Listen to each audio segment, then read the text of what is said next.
Yesterday was an absolute movie, man. There's really no other words I have for you. Welcome back. NBA Open Night is here. But yesterday was crazy. I just woke up, okay? So I'm recording this video. There's a lot going on. Chauncey Billups just got caught up by the feds. What? Bro, what are you talking about, man? Yes, Chauncey and Terry Rozier are in the feds, but that's not even a part of the video. It's just wild times in the NBA into it. But let's start with why yesterday was a movie. Wemby is killing the league. I think it's a wrap. Roll the clip. Lively denied emphatically by Wembanyama. It's like playing against your dad in the driveway when you're 8 years old. What do you do? Wemby three, you bet! Plus the foul.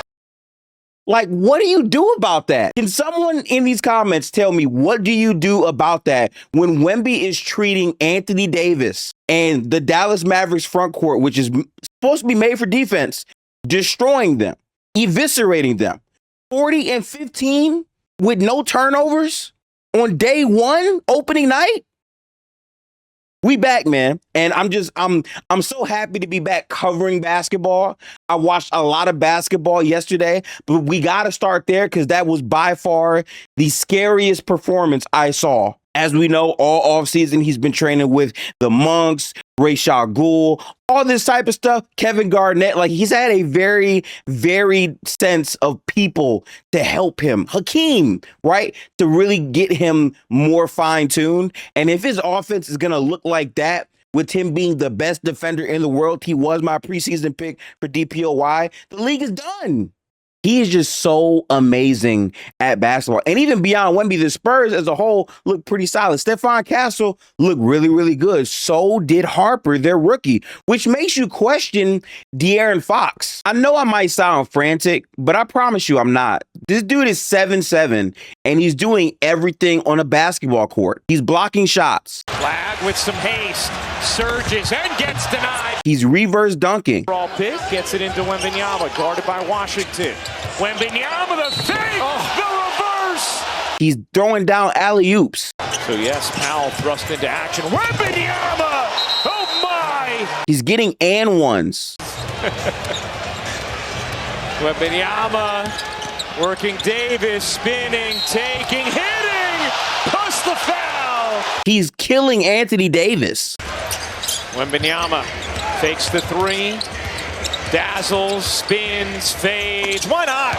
He's taking midi fades. Wemby three to shoot. Wembanyama fading and hitting. How do you stop it? He's going off the dribble. Full court zone pressure from Dallas. Try to slow the advance a little bit. Oh my! He's bringing the ball up and making a play. Wembanyama is 13th rebound. Wemby shakes, takes, and slams. It's absurd. He's doing everything. You can't tell me he didn't play like he was the best player in the NBA. And I know there's years of work you got to put in. There's playoffs. There's a lot of other factors to determining who the actual best player in the league is. It's only one game. We don't want to get too carried away. But how he played, that play style is very sustainable for him if he's going to do it against size and length. Now, granted, we want to see how he does against teams like the Rockets, OKC. I hear all of that. But if he can play like that, there's no reason why he's not a top 5 player, let alone the best player in the NBA this season. I also want to point out that if you notice in all the clips that I used, I never repeated a clip. So all of those plays that y'all just saw from the beginning of the video to now are fresh individual possessions of Wemby dominating the league. Scary sight. But let's move on.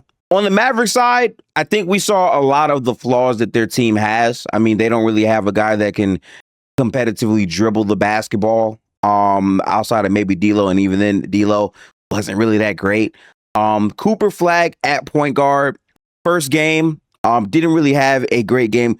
Couldn't really make shots all that well. He started to find his rhythm a bit more in the second half, but at that point, the Spurs had already dominated the entire game. Anthony Davis looked terrible on both ends, honestly, but it's game one. Their team is a team that is going to have to really learn how to play with each other to make these lineups work. But there's a lot of work they're going to have to do if they want to be able to hold the water until Kyrie Irving comes back, which, in my opinion, Kyrie Irving, to be fair, does complete out their team. But outside of that, there's not really much else to write home about for the Dallas Mavericks. So there's been a bevy of games in the NBA so far. I had to start with Wemby because how crazy last night was, but we've had 2 days of basketball. I want to start off with day one real quick to address the Houston Rockets and OKC game. Banger game. I think it was a phenomenal way to start out the NBA season. We saw a lot of crazy stuff. Obviously, the KD collapse in the fourth quarter, plus the double overtimes, the timeout, which really should have been a Chris Webber moment where they lose the game, but they didn't call it. Shea not playing well for a lot of the night, but then in the fourth quarter in double OT, turning up into his MVP status, hitting big shots. And also what I consider to be a passing of the torch moment where he isolated Kevin Durant, foul baited, got the foul, drew it amazingly, by the way, and fouled out KD to win the game, making the free throws that KD ironically did not when he could have ended the game and not even sent them to double OT. It was a wild game. Not to mention the fact that Operation Shangoon had the best game of his life, 5 threes, hit many comfortable shots, looked like Dirk out there. Like, Shangoon had a phenomenal night. And even though the Rockets clearly need a point guard because Reed Sheppard was getting barbecued, flambéed, broiled, whatever action you want to use to describe what was happening to Reed Sheppard, it was happening. The Rockets are still going to be a formidable force. And if that's how they look against the best team in the league, I'm curious how that extends to the rest of the teams in the NBA. But OKC continues to show that no matter how many superstars are out there or dominant forces, this team is stacked. They didn't have a Jalen Williams, and they still were able to win this game with Shea playing like that. Chet had a phenomenal, dominant start to the game, started out his game 6 for 6. We saw a lot of flashes of why OKC won the chip, and more importantly, why they should be the favorites to win again. So, phenomenal way to kick off NBA opening night. You then have the Warriors versus the Lakers. Shout out to my squad. We 1-0. I was very happy to watch this game. First off, Luka dominated. He also showed why he should be in that MVP conversation as well. He dominated. But to be honest, the Warriors were just a flat-out better team. Jimmy Butler was a standout performer, 31 points, got to the free throw line 16 times, made all 16. He said he made a bet with Draymond that he's going to shoot a better free throw percentage than Steph for this season. So I love that competitiveness that they have going on in the locker room. But more importantly, Jonathan Kuminga. If you were a Warriors fan, we were shackled to the Jonathan Kuminga news and story for the entire offseason. And a lot of Warriors fans hate him. I don't hate him. I think he can be a impact player if he does the right things. But he's a young player. We don't know how real that is. But in that Laker game, he did everything. And when I say everything, I'm talking about rebounding, showing up in spots defensively, passing the ball and getting easy baskets. And he started out the game 1 for 6 in the first half. But if you watched his shots, they weren't all out terrible. He just wasn't making shots. But his floor game was good. If the Warriors are going to get that version of Jonathan Kuminga, this is a team that's going to be very dangerous out in the Western Conference. Because at the very least, even if you don't like him, they can use this performance to trade him and get more value. So all in all, it was a flat-out win for the Golden State Warriors. Can't wait to see how they look against Denver tonight. Now, as we know, in day 2, there were like pretty much 20 other NBA teams playing. There were so many games on. I did not get a chance to watch every game at the time of this recording, but I made sure to focus in on a couple games and I locked in on them so I know the exact ins and outs. We're going to walk through those games right now. Hornets versus Nets. Now, I know a lot of people just clicked off of the video, but I'm an NBA junkie, so I did watch a lot of this game. Brandon Miller was making efficient plays. He was really moving the ball a lot as well. 7 assists for him. I just love to see that from him. I'm hoping that this is the breakout year that people thought last year would be. He's building upon that blueprint. Nets MPJ is what we thought it would be. A lot of shots. Not really moving the ball as much. That Nets team just isn't going to be that great this year. Shout out to Igor. He was actually hitting a lot of big shots. I think he can be a pretty good pro. Nicholas Claxton was actually going off the dribble a little bit to get downhill. I was kind of surprised by that. Cam Thomas didn't really play that many minutes.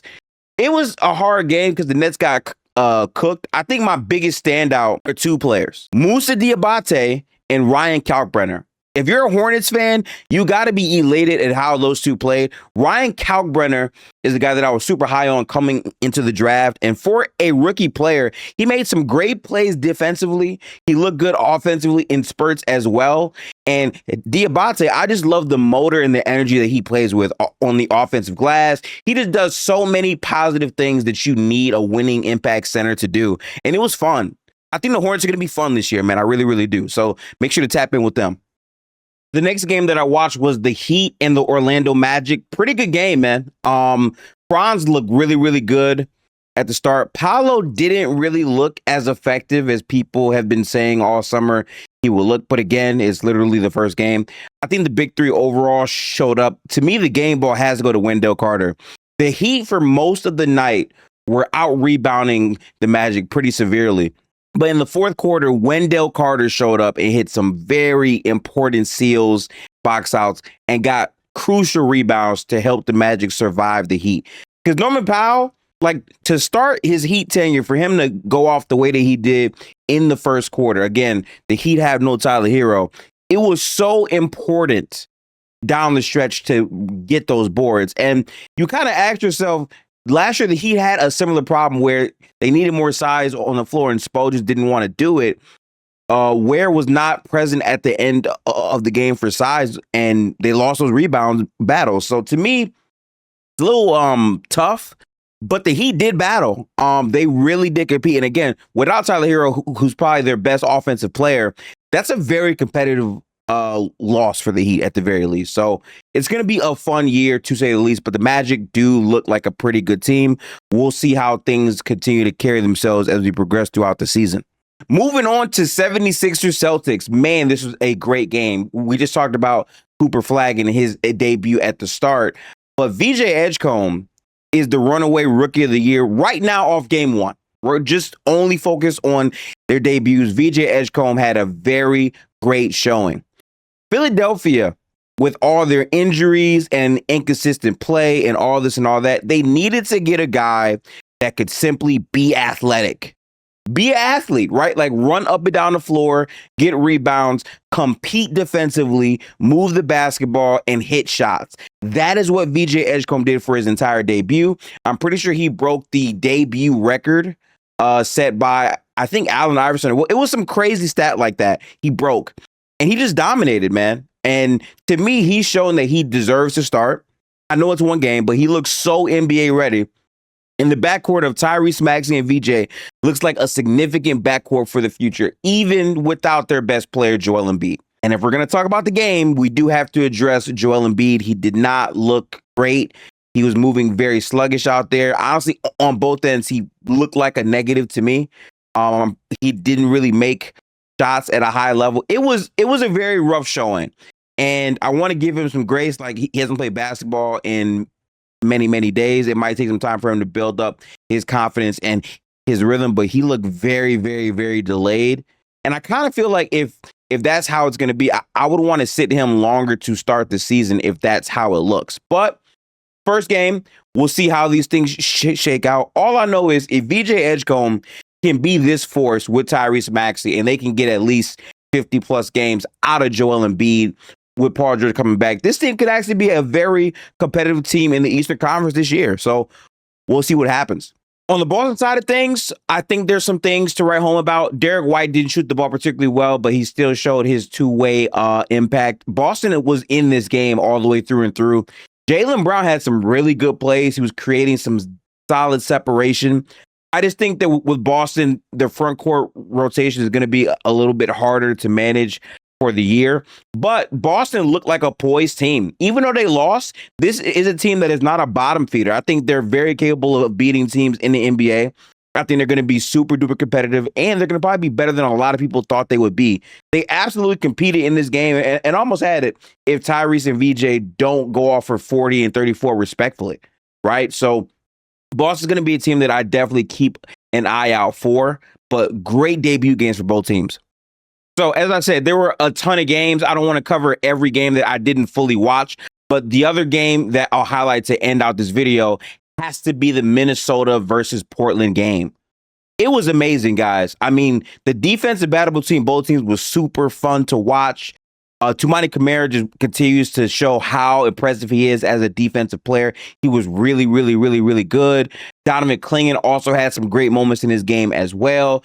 Drew Holiday was kind of disappointing, to be honest. He shot the ball pretty badly. I'm pretty sure he finished 5 for 15. He had some moments where the game is super close and he took some crackhead shots like that pull-up 3 after they got a great stop. Didn't make any sense in the fourth quarter. But Portland is here to compete. They're going to be a very hard team in this league to beat this year, undoubtedly. But for Minnesota, Anthony Edwards. Listen, the same way that we talk about Victor and how crazy he was, even though there is a difference, Anthony Edwards was sensational. First off, he was hitting big shot after big shot after big shot in the fourth quarter. He shot 5 of 10 from 3 with a 40 piece on some solid defense. Anthony Edwards is going to try to put himself in the MVP conversation. And the only way he knows he can get there is by winning games and being dominant. And tonight, against a team that was very, very good defensively, he was dominant.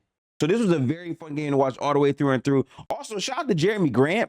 A lot of people had him, I guess, written off. I kind of did as well, but he played really good for game 1. So we'll see how that goes. I don't know what happens moving forward, considering that the head coach of Portland is literally under investigation. The feds quite literally did a sweep. I don't know what happens with that. It's tough. I don't know if I want to make a video about that until more information comes out. But all in all, the NBA is in good hands. It's been a crazy opening night, and we got some banger games tonight as well. Make sure to tap in with me. I'm gifted. I make content around basketball. We watch basketball, and I'll be doing watch parties live both on this channel and on a site called Playback, where you can actually watch the games live with me. So tap in tonight. We'll be back tomorrow for a follow-up video to cover some of the teams that we missed in today's video. But salute to y'all. Peace out. Have a good one, and appreciate basketball. We're back. The NBA season is back. Peace.